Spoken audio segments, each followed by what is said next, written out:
So now I'm going to walk you through a couple of key pillars that ensure that your communication is effective. The first is active listening, because a meeting is supposed to be give and take in terms of communication. You are getting information and you're also contributing information, whether those are ideas, opinions, information, whatever it is, you are contributing some, right? So active listening, and the reason it's called active listening is that some people actually don't listen. They're just waiting for you to finish so that they can talk, right? Some people listen to reply. So they're not listening to what you're saying. Some people are not listening to reply. Some people are just listening to dismiss whatever it is you're saying. As long as they already get the gist of it, it's not in line with what they're thinking. So they're going to dismiss what you've said. So, and people can read these things. As adults, we can read it, right? So how do you ensure active listening? Attentiveness. That's the barest minimum requirement.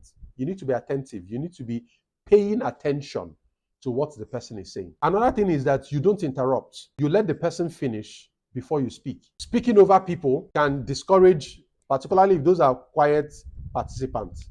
They might end up just telling myself, you see, that's what I said. They don't value our inputs. These meetings are not necessary. They're not important. They just bring us to these meetings for sake of formality. So even if you don't agree with what the person is saying, at least don't interrupt the person while they are speaking. That makes the person feel heard.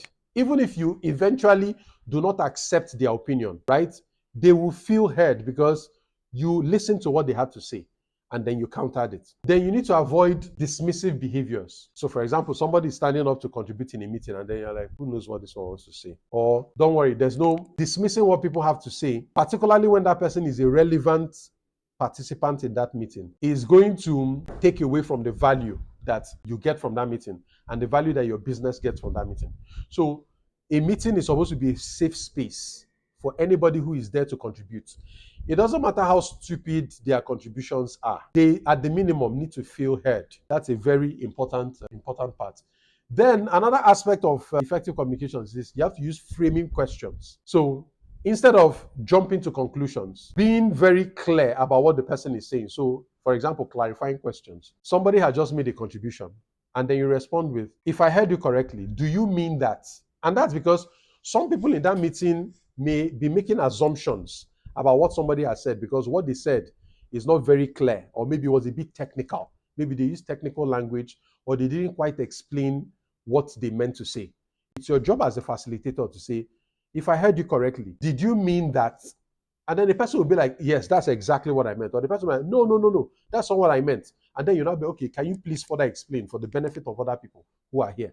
If not, that's how miscommunication starts. You need to lead with those clarifying questions, being sure that what people have said is understood. Another way too is, did everybody understand what he said? Did everybody understand what he meant when he said, just to be sure that everybody is paying attention.